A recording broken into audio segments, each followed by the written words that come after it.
Vamos a tomar un contacto con el diputado Marcelo Forni. Marcelo Ricardo está con él. Marcelo, ¿cómo está? Sí, ¿cómo estás? Buenos días, Fernando, porque ya escuchamos ahí en detalle algunas de las declaraciones que han efectuado desde distintos ámbitos familiares, amigos de esta pequeñita que falleció de manera tan brutal, y también parlamentarios, porque un grupo de parlamentarios de la UDI ha propuesto que se reponga la pena de muerte en nuestro país. Entre estos parlamentarios está el diputado de la UDI, Marcelo Forni, que nos acompaña para conversar respecto a este tema. Ya escuchaba, diputado, ¿cómo está? Buenos días. Hola Marcelo, hola Fernando, hola Karina. Bueno, la opinión del gobierno ya las ha escuchado, ha sido claro a través del ministro de Justicia que no se va a reponer porque hay tratados internacionales que así lo indican. Esto fue derogado el año 2001. ¿Qué viabilidad hay para que efectivamente esto pueda ser aprobado y se pueda reponer esta pena de muerte?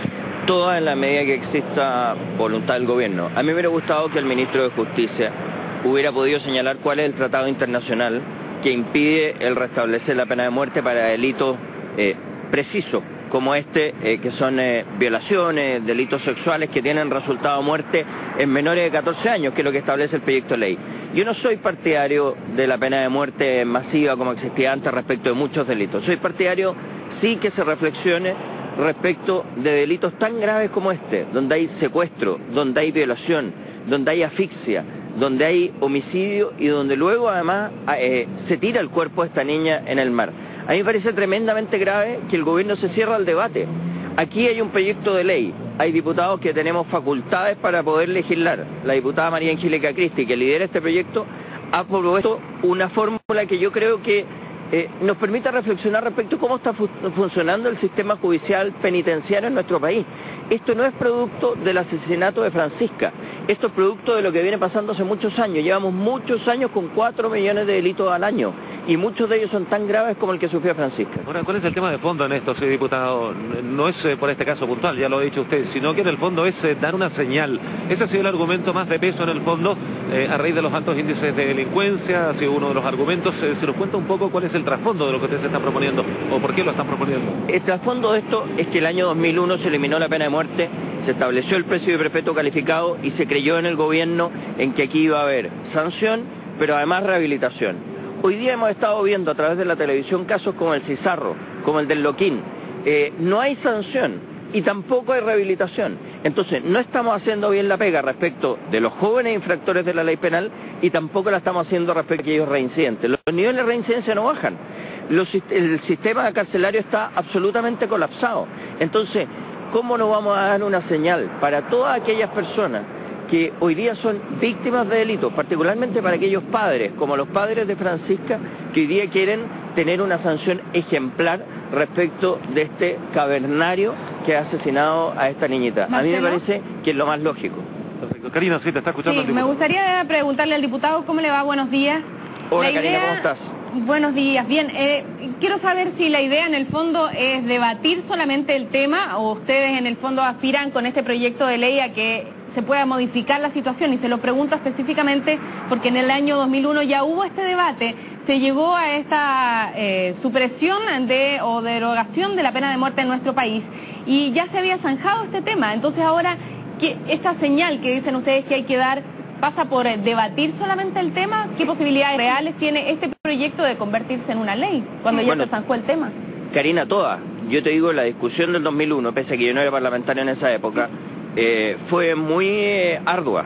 Y yo creo que no está de más que uno pueda reponer determinadas instituciones. La detención por sospecha la gente la pide a grito y perfectamente sería posible que pudiéramos presentar un proyecto de ley, de hecho ya lo hay, que pudiera ser aprobado y reponer la detención por sospecha. Ahora, ojo, porque lo que dice el ministro no es efectivo. Aquí en Chile no se ha abolido la pena de muerte. La pena de muerte existe todavía en el Código de Justicia Militar y existe para cerca de 120 casos. 20 casos, perdón. Entre ellos, la tradición de militar en caso de guerra. O sea, la pena de muerte en Chile no ha sido abolida. Por lo tanto, el artículo 4, en su número 3 del Pacto de San José-Costa Rica, no es aplicable. Por lo tanto, esa es una tinterillada. Lo que a nosotros nos interesa es que volvamos a discutir, reflexionar sobre el tema, y si el gobierno no quiere la pena de muerte, bueno, que no ampare tampoco un sistema que hoy día le está permitiendo a cientos de chilenos que cometen delitos el estar libres, reincidir y ocupar las cárceles como puerta giratoria. Marcelo, ¿cómo estás? Fernando Pablo Santiago. Hola, Fernando. Mira, hay 3 o 4 cosas que tú dijiste que no son ciertas y que las quisiera plantear contigo. Una cosa que dijiste es que había 4 millones de delitos y citaste muchos de ellos igual de graves que lo que pasó con Francisca. No, eso tú sabes que no es cierto. No. Son 4 millones de delitos. Literalmente. Dije 4 millones de delitos. Dijiste 4 millones de delitos y muchos de ellos iguales o más graves que el de Francisca. El caso de Francisca es una excepción brutal, afortunadamente, en la cantidad de delitos que se cometen. El punto es, y la segunda cosa que tú señalaste, es que tú dijiste que decirle a los padres de Francisca de cómo reparar el daño. Pero es absolutamente comprensible que los padres de Francisca exijan cosas incluso que están fuera de la ley. Sí, claro. Porque los padres reaccionan con una emoción cuando les matan a sus hijos que no tiene nada que ver con la justicia. Pero tú eres legislador, tú eres la persona que se supone tiene que tener el desapego para poder mirar este asunto en un contexto mucho más amplio que el de un padre que está dispuesto a caparlo a uña a una persona cuando pasan ese tipo de situaciones. Y la tercera cosa, me encantaría que me nombraras un país, un solo país, democrático, equivalente, donde la pena de muerte sea efectiva para este tipo de casos y donde disminuyan los homicidios o disminuyan las violaciones. Mira, Fernando, lo primero, así como el caso de Francisca es excepcional, tú sabes también que la pena de muerte, cuando estuvo vigente en Chile, su aplicación fue absolutamente excepcional para este tipo de casos brutales. Aquí la pena de muerte no la aplica el juez de primera instancia.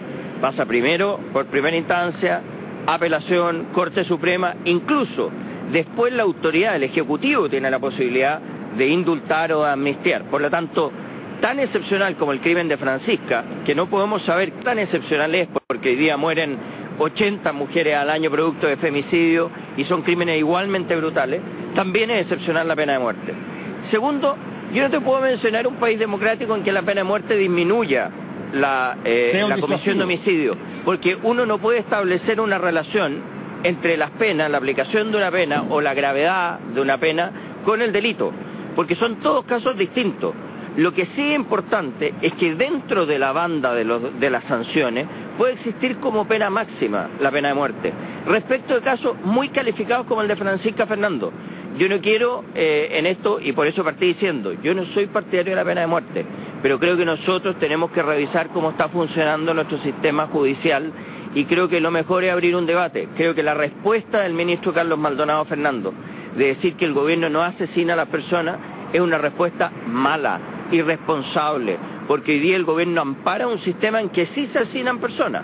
Entonces, no te puedo decir qué país democrático. Sí sé que en Estados Unidos se aplica, no sé si afecta o no la ola homicidio, probablemente no lo afecta, pero la gente siente que hay una pena que es equiparable al daño que se ha producido. Y si es por eso, tendríamos que eliminar también otras mecanismos que tiene la sociedad para defenderse, como la legítima defensa. Ese es el punto, Marcelo, justamente el punto es ese, el que la pena de muerte no es equiparable al daño producido. El daño producido siempre es mucho mayor, mucho más grave que la decisión después de matar a través de un proceso judicial a la persona que lo infringió. Y por si acaso, efectivamente en Estados Unidos, en todos los estados donde hay pena de muerte, las tasas de homicidio aumentan, no disminuyen. Así es, te lo digo. Yo creo que es muy difícil establecer una relación entre eso, pero discutamos el tema, Fernando. ¿Cómo va a ser posible que un gobierno que se declara ciudadano se niegue a discutir la posibilidad de establecer una pena y estemos escuchando por televisión frases tan dramáticas como es matémoslo? Si lo hubiéramos tenido aquí, lo hubiéramos matado. No podemos llegar a eso. Tenemos que solucionar esto de una vez por todas. Y si terminamos aboliendo la pena de muerte, abolámosla para todos los delitos. Diputado, pero perdón, ¿qué sentido tiene empezar a revisar después de 8 años? ¿No se supone que el debate de este tema fue bastante serio en su momento cuando se suprimió la pena de muerte? ¿No se supone que fue con altura de mira? ¿No se supone que fue bastante difícil llegar a un consenso que estableciera la cadena perpetua efectiva, que después estableciera quizás un plan de rehabilitación, que en la práctica puede no haberse cumplido, pero a lo mejor se puede presentar un proyecto de ley por el lado de la rehabilitación? ¿Por qué volver a revisar temas sobre los que ya se legisló? No, eso no tiene ningún problema, Karina. Revisar temas pero respecto es un tema, un tema serio, no es un tema que sea un detalle de la ley que se quiere perfeccionar. Claro, es el tema de fondo. La propuesta que estamos haciendo es muy seria. Sí, y el tema es una propuesta muy concreta. Lo que pasa es que hay muchos temas, ha pasado mucha agua bajo el puente. Nosotros hemos aprobado el proyecto de responsabilidad penal juvenil. Se ha aplicado el programa de planes de cárceles concesionadas. Hemos dado todo nuestro apoyo. No solo la ley de presupuesto, para que el gobierno tenga recursos para que haga justicia, sino que también hemos creído en este sistema de responsabilidad que rehabilita. Y hoy día tú estás viendo centros de detención como en Ligüen, en Limache, que no funcionan. Estás viendo que en ciudades como La Ligua hay cárceles que son casas privadas arrendadas para cárceles. Pero ¿no será mejor poner el foco ahí entonces, en el tema de la rehabilitación? Pero si lo hemos puesto ahí, Karina, lo hemos puesto en todos los temas de seguridad ciudadana. Hoy día, lamentablemente, hemos tenido que llegar a este extremo, pero lo hemos puesto en todos los temas de seguridad ciudadana. Diputado, es un extremo plantear la pena de muerte, por eso se lo pregunto. Sí, pero también es un extremo legislar sobre el tema de la rehabilitación, o pedirle al gobierno más medidas de rehabilitación, o perfeccionar ese ámbito y dejar el tema de la pena de muerte que ya había sido dejado, porque si no, ¿qué significa? Cada vez que cambien los diputados, los senadores, ¿van a tener que empezar a revisar hacia atrás lo que habían legislado los otros? No, eso no es así. Karina, mira, yo creo que estos temas son temas que hay que discutir desde la educación hasta la prisión. Yo no creo que esto sea solo discutir el sistema de gendarmería, cómo está funcionando el sistema carcelario. Aquí tenemos que partir por la educación, pero partamos de una vez. No podemos admitir que sigan ocurriendo hechos como los de Francisco. Perfecto, diputado. Le queremos agradecer que nos haya acompañado, diputado Marcelo Forni de la UDI. Un tema sin duda polémico, complejo, que, bueno, sin lugar a dudas que va a permanecer en el tapete durante los próximos días. Así es que, bueno, hay que ver entonces finalmente qué se resuelve. Por un lado, el gobierno ya ha sido claro. Este grupo de parlamentarios ha ingresado ya a este proyecto ayer. Así es que, bueno, vamos a estar muy pendientes. Un tema que sin duda va a seguir causando polémica y dando mucho que hablar. Karina.